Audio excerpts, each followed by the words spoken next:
తెలంగాణలో నిర్వహించనున్న స్థానిక సంస్థల ఎన్నికల్లో బీసీలకు 42% రిజర్వేషన్లు కేటాయించేందుకు ప్రభుత్వం ప్రత్యేకంగా ఉత్తర్వులు జారీ చేయనుంది. అందుకు అవసరమైన కసరత్తును పూర్తి చేసినట్లు సమాచారం. నేడో రేపో జీవోలను విడుదల చేయనున్నట్లు తెలిసింది.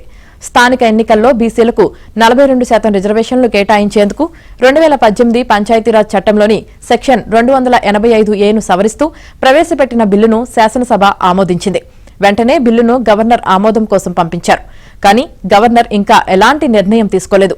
దీంతో సోమవారం కాంగ్రెస్ నేతృత్వంలో అఖిలపక్ష నేతలు వెళ్లి గవర్నర్ జిష్ణుదేవ్ వర్మను కలిసి బిల్లును ఆమోదించాలని కోరారు.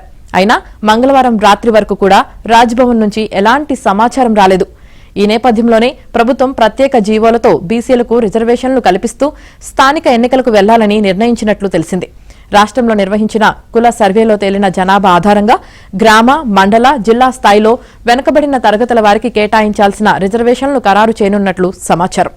ఈ నెల 30లోగా స్థానిక సంస్థలకు ఎన్నికలు నిర్వహించాలన్న హైకోర్టు ఆదేశాల నేపథ్యంలోనే ప్రత్యేక జీవోల జారీకి నిర్ణయం తీసుకున్నట్లు తెలిసింది.